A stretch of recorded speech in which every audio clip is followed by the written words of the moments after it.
În acest videoclip o să vă arăt cum să curățați complet mașina de tuns modelul All Senior și de ce aveți nevoie ca să curățați această mașină. O să vă dau și câteva tips. Hai să trecem la treabă. O scurtă introducere: dacă v-a plăcut tot ceea ce am făcut până acum sau dacă vă place în continuare tot ceea ce fac, nu uitați să dați un like, un share sau să vă abonați aici la canalul meu. M-ar ajuta foarte mult. Bun, haideți să trecem la treabă. Tot ce aveți nevoie este o perie, o șurubelniță în stea și la sfârșit ulei pentru a unge lamele.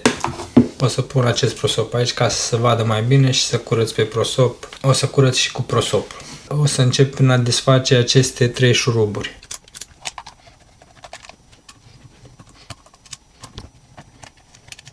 Bun, după ce am desfăcut aceste 3 șuruburi, efectiv din zona aceasta tragem și scoatem carcasa.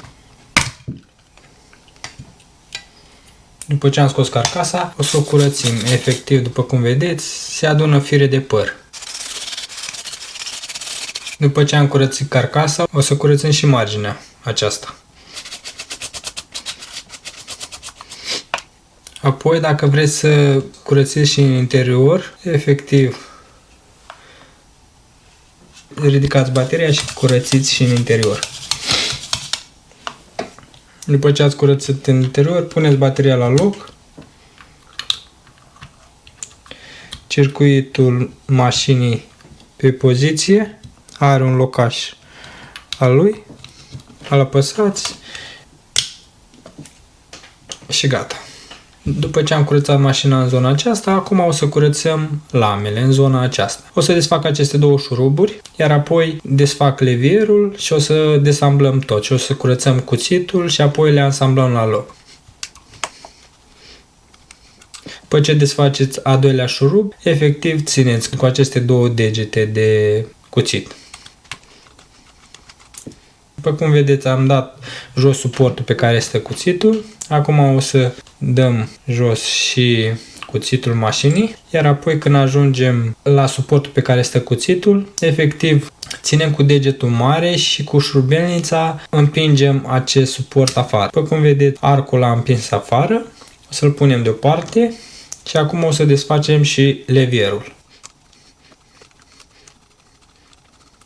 După ce am desfăcut și levierul, îl punem aici deoparte, scoatem suportul care ține prins cuțitul și suportul cuțitului, punem deoparte, apoi scoatem acest arc care vine pe suportul care este prins cuțitul, iar aceasta este piulița în care este prins levierul. Să avem grijă să nu o rătăcim. Punem aici. Acum nu mai este nimic în zona aceasta, tot ce trebuie să facem este doar să curățim. Curățim cu pierea foarte bine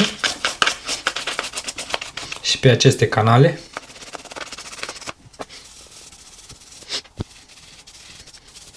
După ce am curățit foarte bine zona aceasta, o să luăm piesele rând pe rând și o să le curățim.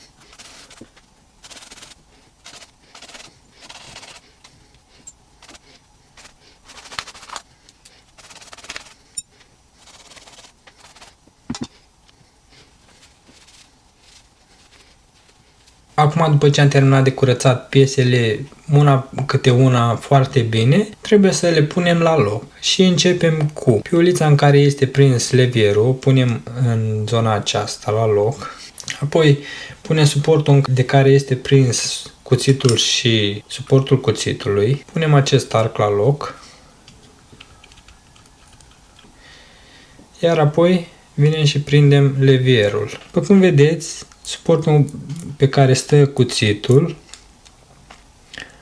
are un canal, iar aici levierul are un canal. Închide și deschide cuțitul mașinii. Tot ce trebuie să facem să introducem levierul și să-l strângem pe acel canal.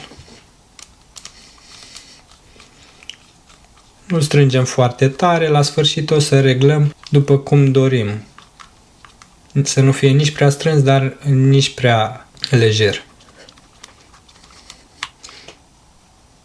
Cât să vă fie ușor să închideți și să deschideți levierul mașinii. Următorul pas este să punem acest suport pe care vine pus cuțitul. E foarte important, înainte de a-l pune, acest arc trebuie să vină pe aceste canale. Trebuie să aveți grijă să vină pe aceste canale. Mă uit să vină exact pe aceste canale, iar apoi îl pun aici. Și trebuie să audă un click. Foarte important, levierul să fie închis. Să fie pe mijloc, foarte important. După ce l-am pus, venim și punem cuțitul mașinii. Îl fixăm, foarte important.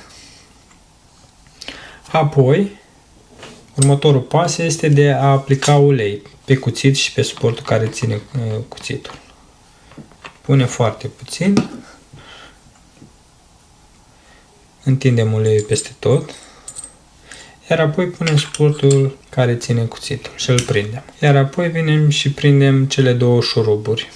Nu le strângem de tot, că ulterior trebuie să facem reglajul 0 gap la mașină. Am curățat și cuțitul mașinii. Acum o să punem carcasa mașinii. Prima dată o fixăm aici în față. După ce am pus-o la loc, efectiv venim cu aceste 3 șuruburi, le prindem și apoi facem 0 gap la mașină.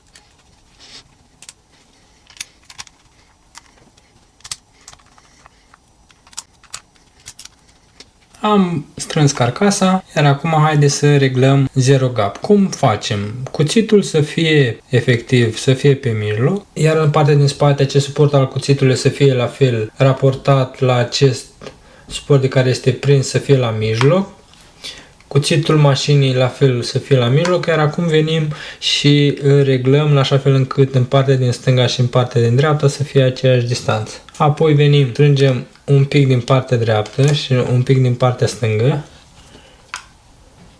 Verificăm din nou să fie la fel, iar apoi strângem de tot.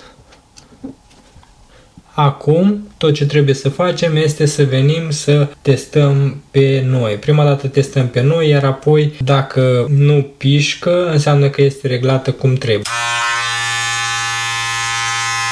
Testăm în zona aceasta, deoarece aici este o zonă sensibilă și poți să simți foarte ușor dacă te pișcă cuțitul. Este reglată corect, mai verificăm o dată și cam asta este. Acesta a fost videoclipul meu de astăzi. Tot ce aveți nevoie este de o pirie, ulei pentru cuțit și o șurubelniță în stea. Dacă v-a plăcut acest videoclip, nu uitați să dați un like, un share sau să vă abonați aici la canalul meu, foarte important, m-ar ajuta foarte mult. Orice altă întrebare puteți să-mi lăsați în comentarii. Până data viitoare, stați aproape!